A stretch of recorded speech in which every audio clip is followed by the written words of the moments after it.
This podcast is about mind. And if you listen to enough episodes, you'll get to understanding that mind is real. Think of it scientifically. Think of mind as if it was a force, like water coming out of a garden hose. You can direct the water to the flowers, but if you drop the hose, it just flops around and the water flies all over the place. It's a good analogy, except mind is invisible. And without a reliable way to channel our thoughts just fly out of control with no direction. And whether our thoughts are good or bad, whether our thoughts are intentional or subconscious, these thoughts are creating our reality. The cycle of mind system helps individual people control and direct their thoughts, but this podcast is going to look at society as a whole. We're going to look at group thinking. We're going to look at the world through the lens of mind, through the lens of infinite possibility. We're going to ask the question, given what we see in the world, what values and principles do we really stand for? More importantly, we're going to ask, what values and principles should we stand for? Because now more than ever, we must stand for something. Character, values, and principles are most important. And that's what this podcast is about.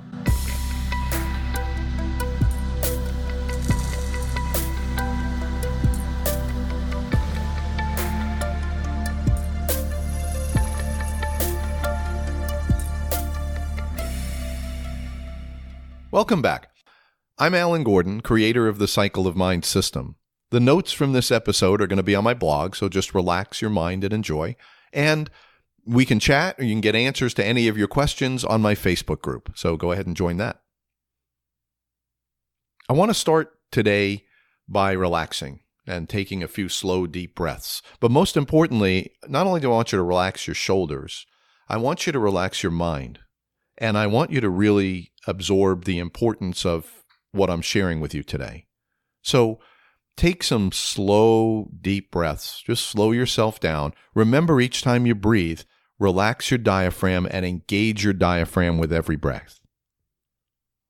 With practice, a pace of about 4 breaths per minute is what you're aiming for. Remember the basic principles of the cycle of mind. Mind is real. All of our behaviors are driven by our thoughts. If I change my thoughts, my future will change. And it's the same for you. If you change your thoughts, your future will change. And if we work together and cooperate, like we talked about in the last episode, if we keep our minds focused on a common idea, a common goal, we can change anything. We've proven this countless times throughout history. We know for a fact that you and I, all of us, can create a new future just by changing the thoughts in our mind. But whatever we decide to create, it must begin on the solid foundation of character, values, and principles. Everything that we create moving forward must be built on a foundation of compassion, generosity, empowering others, trust, cooperation, honesty, respect for others. This is what we talked about last week. We've got to place all of our focus, all of our intention on developing our inner character. That's the single most important task, to develop our own character, to gain mastery of our own emotions, to become aware of our words, habits, and actions, to become aware that we are actually responsible for the results we've experienced in our life so far, and most importantly, to become responsible and aware of the consequences that our actions and behaviors have created. And that's what this episode's about. I'm going to ask the question, why is there so much hate and greed and cruelty in the world? We have so much abundance in this world. It's incredible. Why would people hate? What goes through the mind of someone who actually hates somebody, or somebody who hurts other people, or somebody who takes from others? What goes through their minds? Is hate a natural state of our species? Because if you go back in history, you'll always find hate. You'll always find greed and cruelty, until the point it would seem that hate is a part of human nature. But don't get too sad, because if you go back in history, just as much as you'll find hate, greed, and cruelty for sure, you'll also find an unbroken line of compassion, generosity, and cooperation. And fortunately, those character traits also seem to be part of our human nature. But compassion is actually built into our nature. It's part of us. It's an instinct. Hate is not an instinct. It's not actually built into our nature. Hate is a choice that each of us make, which is based on faulty beliefs. And usually hate is based on fear. When the most horrible people in the world get in front of a microphone, they always say the same thing. I'm the nicest person in the world. Now, not all people, but most people want to be nice. And most people want to be seen by others as, yeah, he's a nice person. So how do so many people lose their way and become hateful?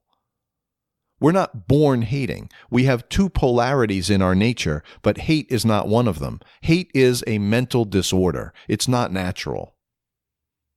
Here's why so many people hate. We have two competing instincts in our nature. On the one hand, we want to help others.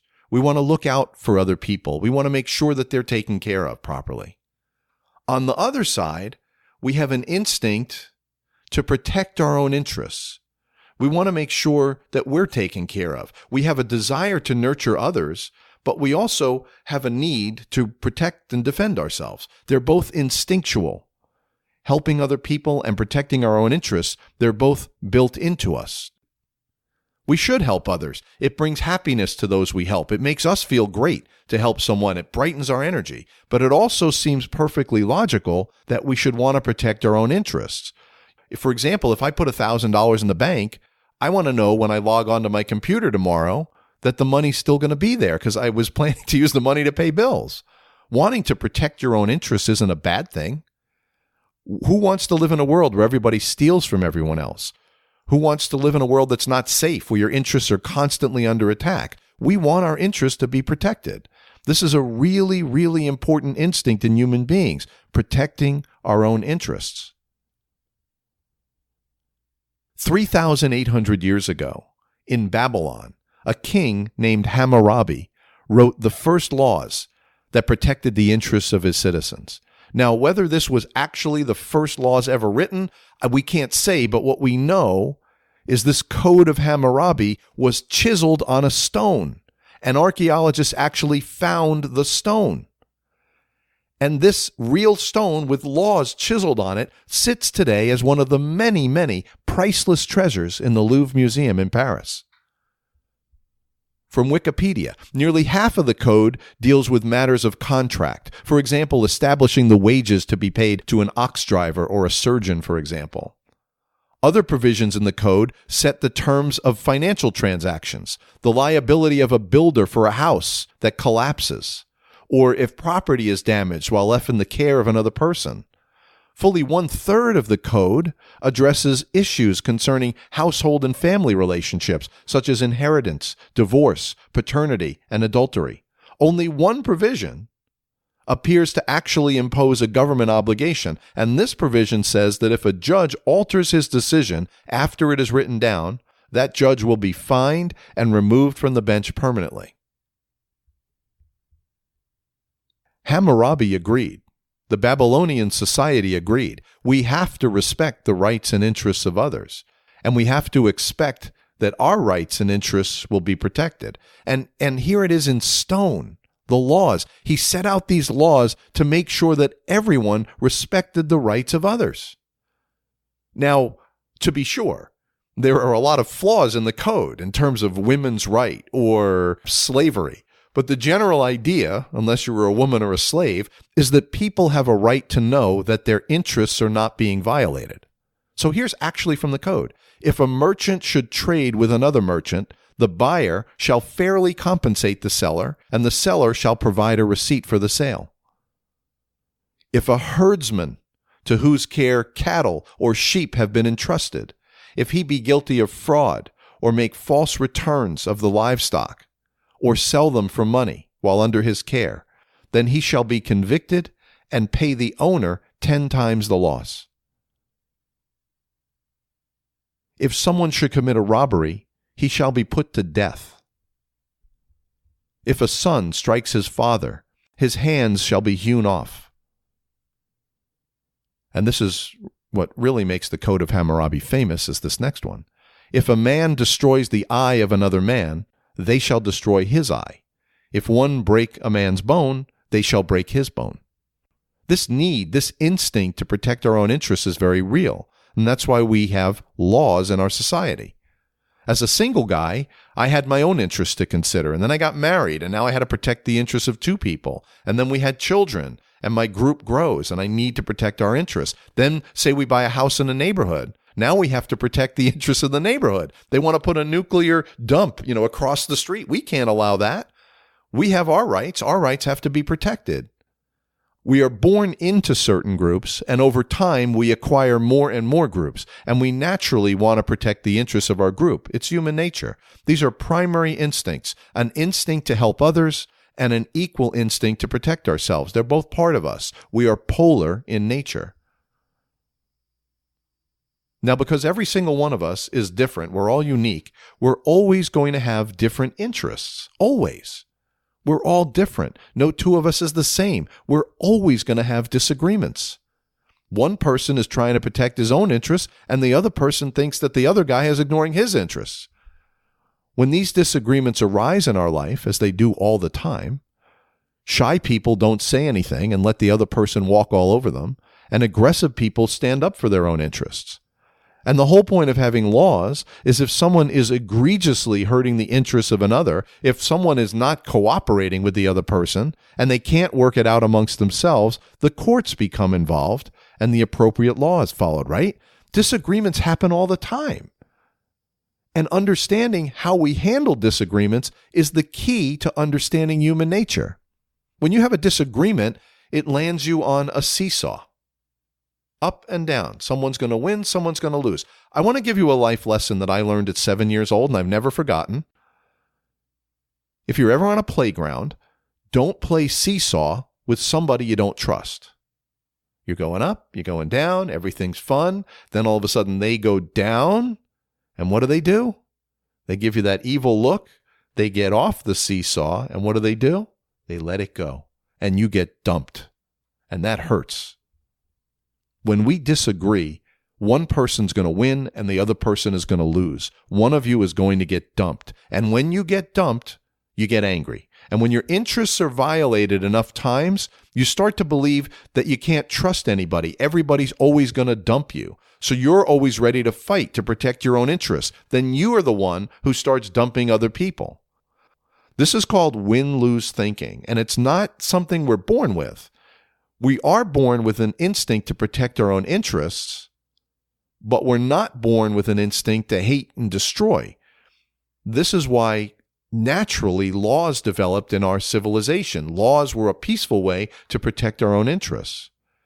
Because we need to protect our own interests, but we also have an equally important instinct to help other people, to respect them and respect their interests. This win-lose model is what takes us away from the best of our human nature. It is protecting our own interests, of course, but it does so by disrespecting the needs of others, by devaluing other people, by force or aggression. I'm going to show you another way to handle disagreements, but first I want to introduce you to the undisputed, undefeated world champion of win-lose thinking. If there was a contest, this one person would win. He would be the person who is most devaluing the needs of others, who is most disrespectful to the needs of others, who will not stop to use force, aggression, hate, cruelty. He is the champion of win-lose thinking, and his name is Donald Trump. In 1981, People magazine published a glowing story about Donald Trump and his Midas touch. All his real estate projects turned to gold. Celebrities wanted to buy into his condo. The British royalty wanted to buy into his condo. It's what they call a friendly article.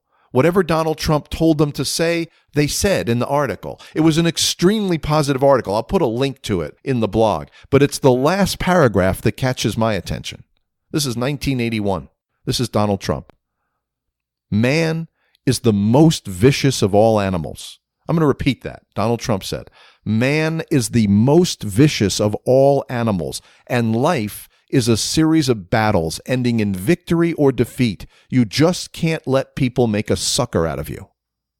Man is the most vicious of all animals. Life is a series of battles ending in victory or defeat. You cannot let people make a sucker out of you. That is the definition of win-lose thinking. When you are involved in any kind of a disagreement or dispute with Donald Trump, he doesn't just disagree with you, he's at war with you. Everything is a battle. Every time any one of us thinks in terms of win-lose, we lessen ourselves as a human being. We teach kindergarten children not to fight, to look for a third way. If you're locked in a seesaw battle, work together to find a third way, a new solution, or maybe a compromise that works for both people. Children, don't fight over a toy.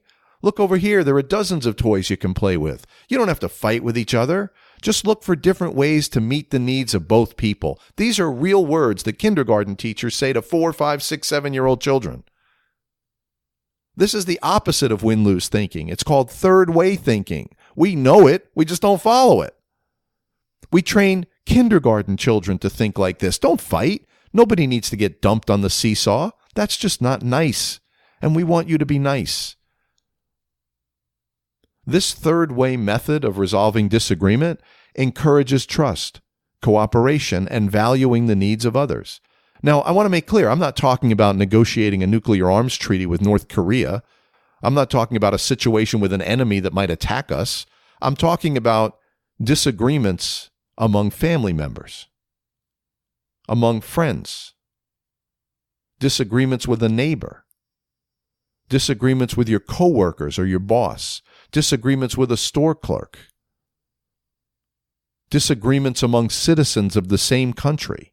I'm talking about situations where we're not enemies, we just happen to disagree. How we handle disagreements, which are always going to arise, is the key to understanding human nature. So I always want to know, where did this win-lose mindset come from? Why is it so pervasive in our modern society? It's so ugly on its face. So why do so many people willingly embrace it? Why are so many people angry at everything? I want to go back 47 years to 1982, when CNN, cable news network, you all know CNN, they introduced a political debate show called Crossfire. They would take every night an important issue in America, and one person would debate the liberal position, and the other person would debate the conservative position. There was no compromising on the show, no agreement, no seeking a third way to meet the interests of both parties. It was pure political argument, and it quickly became extremely popular. The show started in the midnight time slot, but it became so popular that they moved it to prime time. And very quickly, the show expanded from 30 minutes to an hour. Political argument every night. It was the beginning of news merging with entertainment, and the American public loved it. And how do we know the American public loved it? Because every other cable news channel copied the exact same format. They just gave it a different name. And every country in the world had a show just like Crossfire, where someone would take one position, the other person would take the opposite, and it was really entertaining as they go back and forth. The whole world copied the format of Crossfire.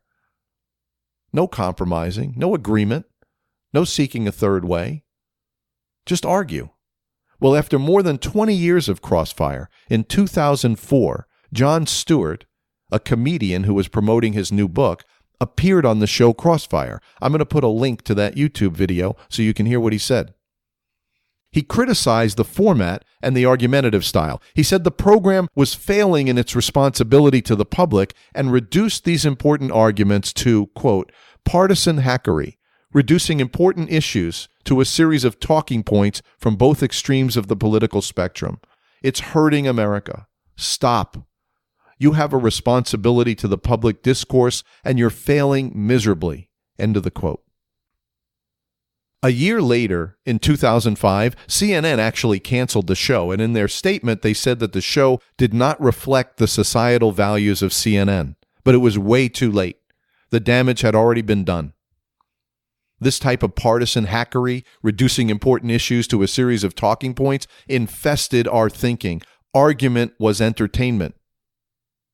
compromise became a dirty word.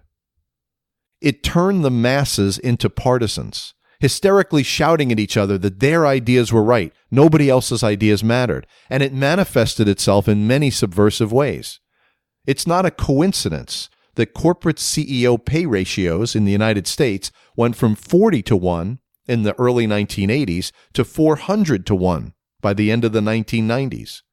It's not an accident that the highest grossing movie in 1987 was Wall Street. And we all remember Gordon Gekko uttering his famous line. Say it with me. Greed is good.